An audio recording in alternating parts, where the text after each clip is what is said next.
Gadis ini membuka kakinya sedikit, lalu Pak dosen pun melihat ke arahnya dan membaca tulisan itu. Karena sedikit kabur, dia pun memasang kacamata. Lalu pemuda di belakang si gadis menatap sinis kemudian menendang kursi gadis di depannya. Dosen ini tidak begitu memperhatikannya, namun gadis yang merasa takut ini menulis sebuah pesan di selembar kertas bahwa dia diancam oleh pemuda bersenjata di belakang. Seorang temannya melihat bahwa si gadis tidak sedang baik-baik, lalu pemuda di belakang menarik bahu gadis ini dan berkata agar dia jangan macam-macam dan menyuruhnya untuk diam. Gadis ini sangat ketakutan. Pak dosen pun memperhatikan mereka. Setelah itu gadis ini merobek kertas yang dia tulis dan melemparnya ke lantai.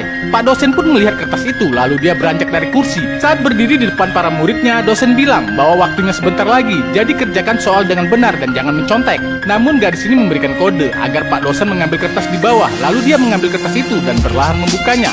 Tapi belum sempat dia membaca pesan, tiba-tiba seorang murid mengajukan pertanyaan, dan Pak dosen pun tidak jadi membaca pesan itu. Kemudian dia membuangnya ke tempat sampah. Saat Pak dosen menghampiri murid tadi, gadis ini memiliki ide dengan lipstik miliknya. Dia pun melempar lipstik tersebut kepada teman di sebelah, lalu temannya menangkap dengan kaki lipstik itu, dan kemudian mengambil serta menuliskan pesan SOS yang berarti membutuhkan bantuan. Namun pemuda di belakang si gadis terus saja memberikan ancaman.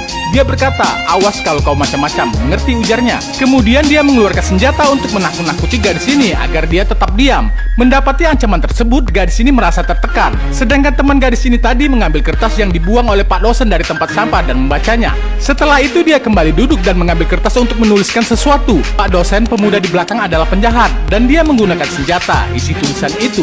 Lalu dia memanggil Pak dosen mengatakan bahwa dia sudah selesai. Kemudian dosen pun mendekati teman si gadis untuk memeriksa kertas ujiannya. Namun dosen ini kaget ketika melihat tulisan itu. Teman si gadis pun mengangguk untuk memberikan isyarat kebenaran tulisan yang dia buat. Pak dosen berjalan untuk kembali duduk di kursi. Dia memperhatikan senjata pemuda itu. Namun sang pemuda menanyakan ada apa.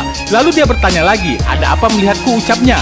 Dosen ini berkata agar pemuda itu mengerjakan soal dengan benar dan jangan mencontek. Setelahnya dia menuliskan sebuah pesan pada selembar kertas. Kemudian memanggil Carmila yang merupakan teman si gadis. Carmila pun mendekati sang dosen. Dosen ini bilang, tolong berikan kertas ini kepada petugas keamanan. Iya pak, ucap Carmila kemudian pergi. Pak dosen terus memperhatikan pemuda itu. Lalu dia mengambil sebotol air dan meminumnya. Kemudian berjalan mendekati gadis ini untuk menumpahkan air pada kertas ujiannya. Dosen ini meminta maaf pada si gadis karena dia tidak sengaja melakukannya. Namun pemuda di belakang mengatakan, apa kau tidak punya mata, ujarnya. Pak dosen berusaha untuk merapikan kertas-kertas itu dan berbisik kepada si gadis agar dia tetap tenang. Di tempat lain, Carmila memberitahukan hal itu kepada seorang petugas keamanan kampus. Nah guys, bagaimana kisah selanjutnya? Saksikan part 2 hanya di Snack Video.